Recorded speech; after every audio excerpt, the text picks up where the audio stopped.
Hey everyone, welcome back to the channel. Today we're diving into one of the most frustrating and honestly fascinating parts of AI, hallucinations. You've probably seen it happen. You ask ChatGPT a question and it gives you a confident answer that's totally wrong. So why does this happen? A new research paper just dropped by OpenAI called Why Language Models Hallucinate, and it breaks this problem down in a really simple, almost common sense way. I'll walk you through the main ideas, show you parts of the paper, and explain what it means for the future of AI and AI hallucinations. Let's start with what hallucinations actually are. These happen when an AI makes something up but says it with total confidence. You've probably seen this before. Ask a model about a news event or a specific study, and sometimes it just invents details that sound real. The authors point out that this isn't some strange mystery of AI, it's a design choice. The way we train and test these systems make them behave this way. Currently, these systems are trained to reward guessing over acknowledging uncertainty, and this is why AI hallucinations occur. This is where the paper has a really good analogy. A student taking a multiple choice test. Even if the student has no idea, they're better off guessing than leaving it blank. Over time, the student learns, always guess. And that's exactly how language models operate. They're trained to always give an answer, even when they shouldn't. Here's where things get even more interesting. It's not just training, it's how we test these models. Think about all the AI leaderboards we see online. Hugging Face, LMSYS, even company marketing slides. They're all about accuracy scores. Did the model answer the question? If it says I don't know, also known as the I don't know credit, that's treated as wrong. As we can see from the visual above, the benchmark scores don't really give credit to the I don't know answers. Rather, they only give a yes or no to if they're able to produce a result. So what happens? Companies push models that always answer, even if the answer is made up.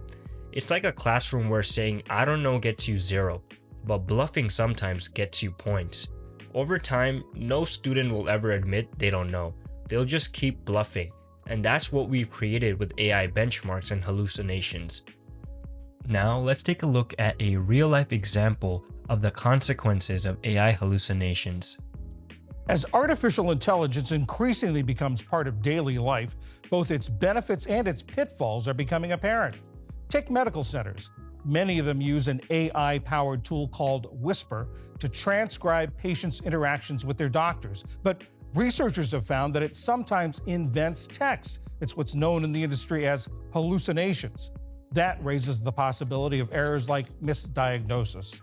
Garance Burke is an Associated Press global investigative reporter who's been looking into this. Garance, I first want to give folks an example of what researchers found. Here's what a speaker said.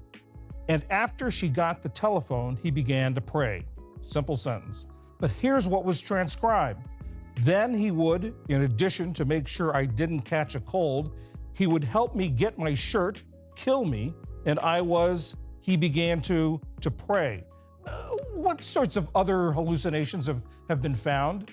Yeah, so in talking with more than a dozen engineers and academic researchers, my co-reporter Hilke Schellman and I found that this particular AI-powered transcription tool makes things up that can include racial commentary, sometimes even violent rhetoric.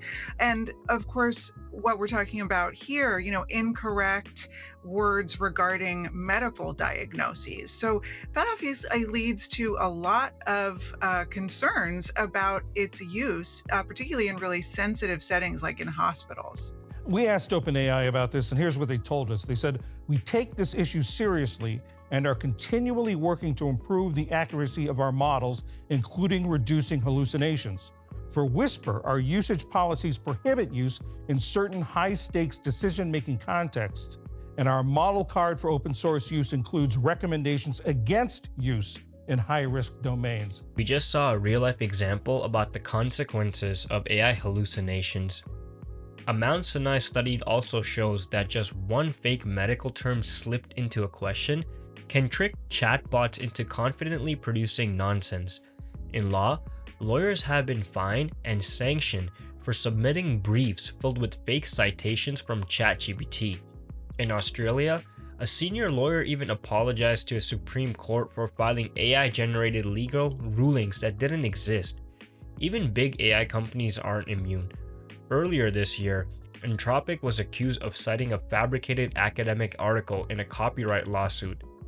In news and politics, hallucinations can spread misinformation at scale if people trust an AI answer without fact-checking. The damage multiplies. These aren't just small mistakes. In law, it can delay justice. In healthcare, it can risk lives, and across the board, it damages trust. That's why solving hallucinations isn't optional, it's essential. So how do we fix this? The authors say we need to rethink incentives. Instead of punishing honesty, we need to reward it. Imagine if AI could say, I'm 70% sure this is correct, or I don't know, but I can help you find out. That would build trust. If benchmarks reward uncertainty, companies will train differently. And in high-stakes areas like medicine, law, and news, that could be a game changer. So to wrap it up, hallucinations aren't a glitch. They're the result of training AIs to guess and testing them in ways that punish honesty. The real-world fallouts from fake legal cases to wrong medical advice shows why this matters. But there's a way forward. If we can change how we test models rewarding honesty and uncertainty, we can finally get AI that knows when to stay quiet instead of making stuff up. What do you think? Should AIs be trained to say I don't know, or should they always give you something, even if it's wrong? Drop your thoughts in the comments. Thanks for watching. Don't forget to like and subscribe for more AI research breakdowns. See you in the next one.